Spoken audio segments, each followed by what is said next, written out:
1600 মেগাওয়াটের যে ক্রিটিক্যাল কোল base thermal power plant GSW আজকে এটা ইনাগুরেশন হলো। It's a landmark project.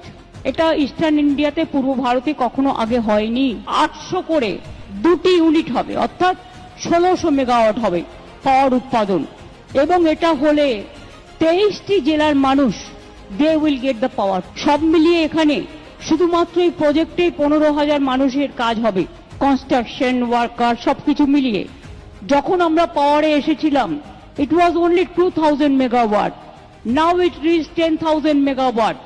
But now we are increasing about 18,000 megawatt. This is our plan.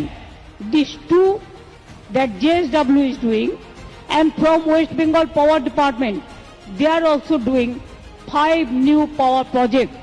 Santaldi, Durgapur, and also Shagordigi is nearby completion. আমরা বলি না, আমরা করি, আমরা করে দেখাই।